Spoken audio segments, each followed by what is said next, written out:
देखिए, आज का सेटअप देख के आप लोग जान गए होंगे कि आज मैं आपको केमिस्ट्री पढ़ाने वाला बिल्कुल नहीं हूँ। आज का ये जो वीडियो है, हम ये चाहते हैं कि ये वीडियो आज हमारे देश के उन महान शहीदों के नाम जाए जिनकी अमर गाथा हम लोग सुनते आए हैं। आज का जो डेट है, आज का जो तारीख है आज 26 जुलाई है। जिस टाइम पे हम ये वीडियो रिकॉर्ड कर रहे हैं, ये 26 जुलाई 2023 है। 26 जुलाई की जो तारीख है, भारत के इतिहास में ये स्वर्णिम अक्षरों में लिखा है। ये जो इतिहास है भारत का, 26 जुलाई, इस दिन ऐसा क्या खास था, तो आप में लोगों में से बहुत सारे लोग ये समझ गए होंगे कि आज कारगिल विजय दिवस है। तो बिल्कुल आज की इस वीडियो में हम कारगिल के उन महान सूरवीरों की गाथा के बारे में जानेंगे और उस पर चर्चा करेंगे। नमस्कार दोस्तों, मेरा नाम है आदित्य मिश्रा।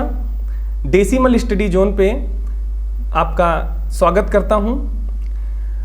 आपको ये बताते हुए मुझे बहुत खुशी हो रही है और ये कहते हुए बहुत गर्व हो रहा है कि आज का दिन भारत का इतिहास हमेशा याद रखेगा। आज का दिन 26 जुलाई, जो कि स्वर्णाक्षरों में भारत के इतिहास में लिखा है, इस दिन भारत ने पाकिस्तान को कारगिल में धूल चटा दी थी, ईंट से ईंट बजा दी थी। उनकी ईंट का जवाब पत्थर से दिया था, या कह लीजिए उनके दांत खट्टे कर दिए थे, उनको खदेड़ दिया था और सभी भारतीयों को गर्व का एहसास कराया था। कारगिल युद्ध के बारे में आप सब लोग सुने होंगे, जानते होंगे। जो लोग नहीं जानते हैं वो जरूर इस वीडियो को पूरा देखें। उनको कारगिल के बारे में, कारगिल युद्ध के बारे में बहुत सारी जानकारियां प्राप्त होंगी।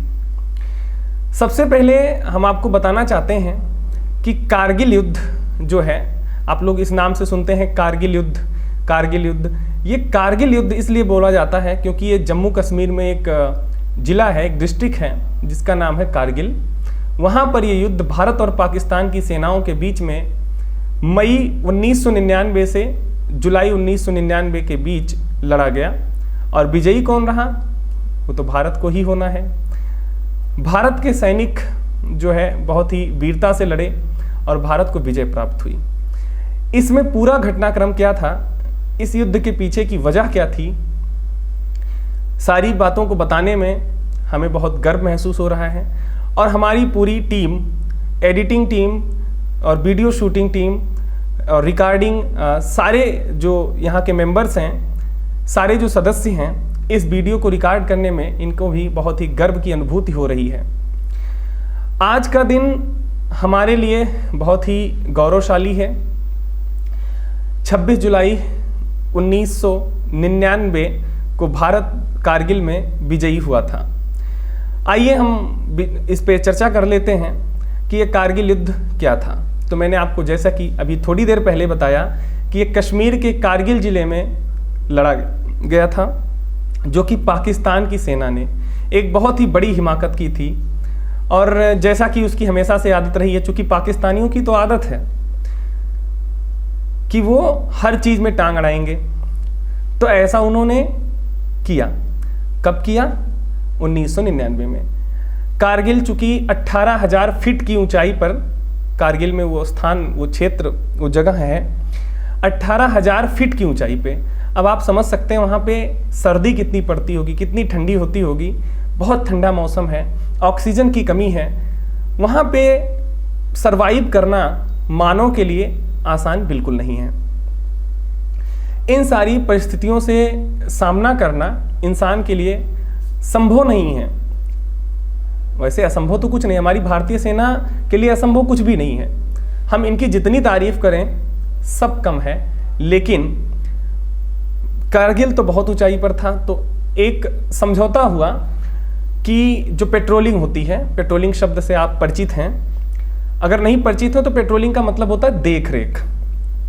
जैसे होती है रात में पेट्रोलिंग, गलियों की पेट्रोलिंग आपके शहर में होती होगी, पुलिस चलती है रात को, देखती है कहीं पे कोई अराजकता ना फैले, तो उसको पेट्रोलिंग बोलते हैं, देख रेख बोलते हैं। वैसे सेना के लोग क्या करते हैं, वहाँ पे जो प्रोन एरियाज होते हैं वहाँ पे वो देखते हैं कि यहाँ पे कोई घटना या ऐसी कोई अप्रिय घटना ना घटने पाए, दुश्मन पे नज़र रखते हैं। इस चीज़ को पेट्रोलिंग कहते हैं। तो हुआ ये कि इन दोनों में समझौता हुआ कि वो 1800 फीट की ऊंचाई पे कारगिल स्थित है, तो वहाँ पे रहना, सरवाइव करना मुश्किल है, तो नीचे आ जाते हैं और जब ज़रूरत होगी और जब हमें पेट्रोलिंग करनी होगी तो हम लोग कारगिल के उस पहाड़ी के ऊपर चढ़ जाएंगे और पेट्रोलिंग करके देख रेख करके चले आएंगे। तो ये चीज़ पाकिस्तान की सेना को नागवार गुजरी। अब पाकिस्तानियों ने तो ऐसा कहा कि वो कश्मीरी उग्रवादी हैं जो वहाँ पे दाखिल हो गए LOC को पार करके और भारतीय चौकियों पर कब्जा करने लगे। लेकिन पाकिस्तान के नेताओं और जो कुछ साक्ष्य मिले, जो बरामद हुए दस्तावेज, उसके मुताबिक ये साबित हो गया कि ये जो घुसपैठिए थे ये कश्मीरी उग्रवादी ही नहीं, इसमें पाकिस्तान की सेना भी प्रत्यक्ष रूप से शामिल थी। अब हुआ क्या कि पाकिस्तान की सेना दाखिल तो हो गई, और चूंकि हम लोग नीचे थे, भारतीय सेना नीचे थी, तो भारतीय सेना के नीचे होने की वजह से हम लोग को कोई खबर नहीं थी कि ऐसी हिमाकत जो है पाकिस्तान की सेना कर चुकी है। फिर क्या हुआ, एक चरवाहा था जो 3 मई 1999 को, डेट याद रखिएगा, 3 मई 1999 को एक चरवाहा नीचे आता है और भारतीय सेना को सूचना देता है कि सर आपके क्षेत्र में पाकिस्तानी सेना दाखिल हो गई है और उसको किसी तरह से भगाइए। तो ये खबर जब आई तो भारतीय सेना, चूंकि आप लोग समझते हैं कि एक समझौता हो चुका है कि कोई, हम तुम्हारी सीमा में नहीं प्रवेश करेंगे, तुम हमारी सीमा में ना प्रवेश करो, दोनों लोग जीते हैं, जियो और जीने दो वाली परंपरा पे काम कर रहे हैं, तो क्यों ऐसा किया जाए। लेकिन पाकिस्तान की सेना की तो आदत है, हमेशा वो पीछे से वार करते हैं, क्योंकि सामने से करने का साहस उनमें नहीं है। और अगर पाकिस्तानी ये वीडियो देख रहे हैं तो बिल्कुल इस बात का बुरा ना माने, क्योंकि जितनी बार भी आज तक उन्होंने अटैक किया है पीछे से ही वार किया है और सामने से लड़ने की हिम्मत तो नहीं है। वैसे भी अब आज के समय में सर्जिकल स्ट्राइक, उरी का एयर स्ट्राइक जो है, ये सब देख चुके हैं, हिम्मत तो अब वैसे भी नहीं होती है पाकिस्तानियों की। उस समय क्या हुआ, तो जब चरवाहे ने सूचना दी कि पाकिस्तानी सेना दाखिल हो गई, तो भारतीय सेना के अंदर एक तरह से ये लोग जागे, क्योंकि ये लोग हमेशा जागे रहते हैं। पर हुआ उस दिन ऐसा ना कि भाई वहाँ पे सब लोग निश्चिंत थे कि उन्होंने एक समझौते पे जो है सहमत हुए हैं, तो ऐसा कुछ नहीं करेंगे, लेकिन उन्होंने हिमाकत करी। फिर 5 मई को भारतीय सेना के कुछ जवान पहुँचे वहाँ पे पेट्रोलिंग करने कारगिल की पहाड़ी पे। तो चूंकि पाकिस्तान के लोग वहाँ पहले से मौजूद थे, पाकिस्तानी सेना वहाँ पहले से मौजूद थी और वो पहले से तैयार थी, वेल प्लान्ड, उन्होंने बहुत ही लंबे समय की योजना के मुताबिक ये सब काम किया था।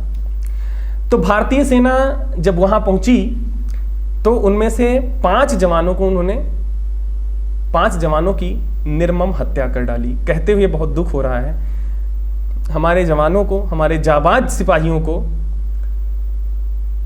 सामने से लड़कर मारना कोई आसान काम नहीं है। इसलिए पाकिस्तान के उन, कह सकते हैं, दरिंदों ने भारतीय सेना के जवानों की निर्मम हत्या कर दी। 5 जवान हमारे निर्मम हत्या का, उनके निर्ममता का शिकार हो गए। तो भारतीय लोगों में, भारतीय जनता में इस बात से रोष व्याप्त हो गया। उस समय तत्कालीन भारत के प्रधानमंत्री श्री अटल बिहारी वाजपेयी जी थे। वाजपेयी जी की सरकार उस समय कई मोर्चों पे लड़ रही थी और पाकिस्तान के द्वारा किया गया ये कुकृत्य उनके लिए एक और चुनौती था जिसका सामना उनकी सरकार को करना था। लेकिन कहा जाता है ना, हम भारतीय हैं, हमारे अंदर भारतीयों का खून है। हम उस देश के वासी हैं जिस देश में महाराणा प्रताप, वीर शिवाजी, महारानी लक्ष्मीबाई जैसे योद्धा हुए हैं। तो जब ऐसा हो गया कि पाकिस्तान के कुकर्म ने भारतीय जनता के अंदर रोष व्याप्त कर दिया, और कैसे रोष व्याप्त किया इसका एक ज्वलंत उदाहरण मेरे पास है। कैसे रोष व्याप्त हो जनता में। हमारे घर के पास एक चाचा जी रहते हैं, पड़ोसी हैं। वो भारतीय सेना में उस समय कारगिल युद्ध की लड़ाई पर गए हुए थे। उनके घर पे सुबह और शाम उनके माँ बाप दोनों लोग बहुत ही चिंता में डूबे रहते थे। खाना बनता था और सारा का सारा खाना रखा रह जाता था। बच्चे खाते तो खाते थे, वरना कोई खाता नहीं था, क्योंकि उनका बेटा कारगिल की लड़ाई में लड़ने गया था। किसी का पति, किसी का भाई, किसी का बेटा कारगिल में लड़ाई लड़ रहा था। भारत के प्रधानमंत्री वाजपेयी जी, उन्होंने एक सशक्त जो है नेता थे। उन्होंने सबसे पहले यूएन में हिंदी में भाषण दिया था और ऐसे बहुत बड़े बड़े जो काम थे करने के लिए वो जाने जाते हैं। कारगिल में 10 मई 1999 को एक और मोड़ आया जब पहली बार लद्दाख प्रवेश द्वार यानी द्रास, काकसार और मुस्कोह, द्रास, काकसार और मुस्कोह, ये जो है ऐसी जगहें थीं जहां पर पाकिस्तानियों को देखा गया, पहली बार देखा गया। अब हुआ क्या, लड़ाई एक तरह से शुरू हो गई थी और उस समय भारतीय वायुसेना को कार्यवाही का आदेश 26 मई 1999 को दिया गया। 26 मई 1999 को जब भारतीय वायुसेना एक्शन में आई, वहीं से पाकिस्तान की हार निश्चित हो गई। भारतीय वायुसेना ने उस जंग में, उस युद्ध में, उस लड़ाई में MiG-27, MiG-29 विमानों का प्रयोग किया और इन विमानों के प्रयोग से पाकिस्तान की सेना को बहुत नुकसान पहुंचाया। ये युद्ध जो 26 मई को भारतीय वायुसेना की कार्यवाही के साथ आधिकारिक रूप से शुरू हुआ, वो जाकर के 26 जुलाई को समाप्त हुआ। 27 मई को भारतीय वायुसेना ने MiG-29, MiG-27 जहाज़ों का प्रयोग किया और जो है MiG-29 से R-77 मिसाइल को उन्होंने दागा। और ऐसा करते हुए उन्होंने भारत की सेना ने पाकिस्तान की सेना को बहुत नुकसान पहुंचाया।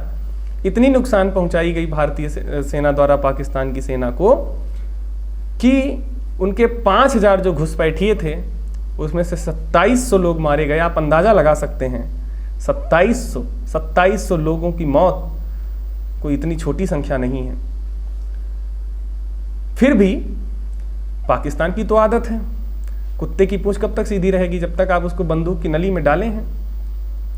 जैसे ही आप नली से बंदूक के बाहर निकालेंगे उसकी पूंछ फिर टेढ़ी हो जाएगी। तो उनका जो जाति और स्वभाव है यही है कि वो लगे रहते हैं, हमेशा उनको कश्मीर चाहिए, चाहे उनसे अपना बलूचिस्तान नहीं संभलता हो, पर उनको कश्मीर चाहिए। पाकिस्तानियों, अगर आप ये वीडियो देख रहे हैं तो बिल्कुल भी आप जो है इस पर कोई गुस्सा नहीं करिएगा, बुरा मत मानिएगा, लेकिन ये बात 100% सच है कि भारतीय सेना के आगे पाकिस्तानी सेना का कोई जवाब दूर दूर तक पाकिस्तानी सेना जो है टक्कर लेने लायक नहीं है। भारतीय सेना तो भारतीय सेना है। अब ये युद्ध जो है बहुत दिनों तक चला। इस युद्ध को नाम दिया गया ऑपरेशन विजय का, और ऊंचाई वाले दुर्गम इलाकों में लड़ा गया। और 26 जुलाई 1999 को कारगिल युद्ध जब भारतीय सैनिकों ने पाकिस्तानी सैनिकों को भगा दिया, तो पाकिस्तानी सेना ने आत्मसमर्पण किया, घुटने टेक दिए, हार मान ली, और क्या कहें, युद्ध समाप्ति की घोषणा हुई, भारत विजयी हुआ। इससे, कारगिल युद्ध से भारत विजयी हो गया। और इसके परिणाम क्या हुए, ये भी जानना आपको बहुत जरूरी है। तो इसके परिणाम ये हुए कि पाकिस्तान में इस युद्ध के कारण राजनैतिक और आर्थिक अस्थिरता की शुरुआत हो गई। पाकिस्तान वैसे भी राजनीतिक और आर्थिक रूप से स्थिर स्वतंत्रता के बाद से ही नहीं रहा है, पर उन दिनों अस्थिरता कुछ ज़्यादा ही बढ़ गई। इस समय आप लोग देख रहे होंगे पाकिस्तानी लोग जो है भूखमरी और आर्थिक तंगी से जूझ रहे हैं। उनके पास खाने के लिए रोटी नहीं है, पीने के लिए दूध नहीं है, सब्जी नहीं है, पानी के पीने की व्यवस्था नहीं है, और किस बदतर हालत से गुजरेंगे। लेकिन फिर भी उनको कश्मीर चाहिए, जो हमारा अभिन्न अंग है, भारत का अभिन्न अंग है, कश्मीर चाहिए। उनके यहाँ परिणाम क्या हुआ कारगिल युद्ध का? इस युद्ध के कारण उनके यहाँ राजनीतिक और आर्थिक संकट उत्पन्न हुआ, बहुत अस्थिरता आई। और उस समय पाकिस्तान के प्रधानमंत्री हुआ करते थे नवाज शरीफ, जिनके भतीजे शाहबाज शरीफ अभी पाकिस्तान के प्रधानमंत्री हैं। नवाज शरीफ के जो सेनापति थे, जो सेना के प्रमुख थे, परवेज मुशर्रफ। चूँकि आपको एक कहानी और जाननी चाहिए इस विषय में कि पाकिस्तान के जो सेना प्रमुख थे परवेज मुशर्रफ, इनको सेना प्रमुख बनाया किसने था? नवाज शरीफ ने। नवाज शरीफ उसके पहले जो सेना प्रमुख थे परवेज मुशर्रफ के पहले, उनसे उनकी बनी नहीं, इसलिए उनको हटा करके परवेज मुशर्रफ को पाकिस्तान की सेना का प्रमुख उन्होंने नियुक्त किया। जिस परवेज मुशर्रफ को नवाज शरीफ ने इतने बड़े पद पे पहुंचाया, इतनी गरिमा वाले पद पे पहुंचाया, उसी नवाज शरीफ ने परवेज मुशर्रफ ने नवाज शरीफ को उनकी गद्दी से उतार दिया इस युद्ध के बाद, और खुद तानाशाह बन के पाकिस्तान के शासन की बागडोर अपने हाथों में ले ली। तो ये आप लोग सोच सकते हैं, जिस थाली में खाया, जिस थाली में परवेज मुशर्रफ ने खाया, उसी थाली में उसने छेद किया। पाकिस्तानियों की तो आदत रही है शुरू से, वो तो बंटवारे के समय से ही, क्योंकि जब भारत और पाकिस्तान का बंटवारा हुआ तो भारत के बहुत अच्छे शहर, आधुनिक शहर उस समय के, और बलूचिस्तान जैसा प्रांत जिसका गेहूं पूरा भारत खाता था, वो पाकिस्तान को मिल गया। उसके बाद भी पाकिस्तान के ऊपर तिरपाल तक नहीं थी। भारत ने करोड़ों रुपए दिए हैं, महात्मा गांधी जी ने करोड़ों रुपए दिए, तब जाकर के उनके सिर पे तिरपाल आई थी। आपने वो सनी देओल का डायलॉग अवश्य सुना होगा कि हमने करोड़ों रुपए दिए तो तुम्हारे सिर पे तिरपाल आई है। तो एक तरह से हम कह सकते हैं कि हमने पाकिस्तान की मदद की, और पाकिस्तान की हमने जितनी बार मदद की, उन्होंने उतनी बार हमारे साथ धोखा किया। लेकिन ये भी बात सच है, जितनी बार धोखा किया उतनी बार उन्होंने मुंह की खाई है, और भारतीय सेना ने उनका मुंहतोड़ जवाब दिया है। और आज भारत और पाकिस्तान की सेनाओं की कोई तुलना नहीं है।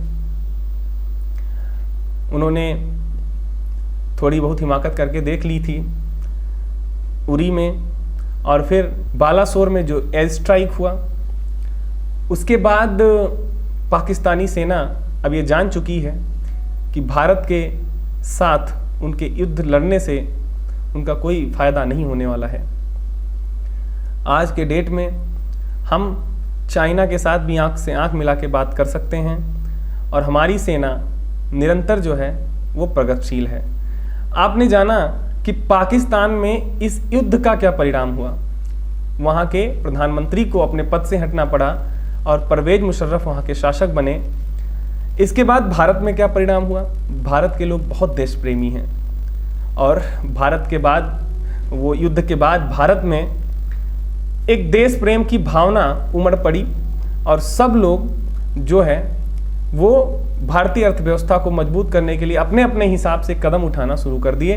भारतीय अर्थव्यवस्था को मजबूती मिली, रक्षा बजट भारत का बढ़ने लगा, और तब से आज तक मुझे लगता है कि हर बजट में सरकार जो है रक्षा बजट पे ज़्यादा काम कर रही है, और बजट हर बार बढ़ा रही है, और बढ़ना भी चाहिए।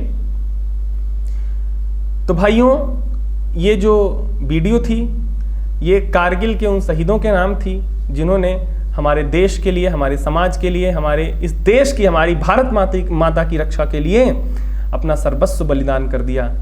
हम नमन करते हैं उन वीरों को। डेसिमल स्टडी जोन और हमारी पूरी टीम उन शहीदों को नमन करती है जिन्होंने कारगिल में पाकिस्तान को धूल चटाई, उसके दांत खट्टे कर दिए, ईंट का जवाब पत्थर से दिया, या कुछ भी कह लीजिए।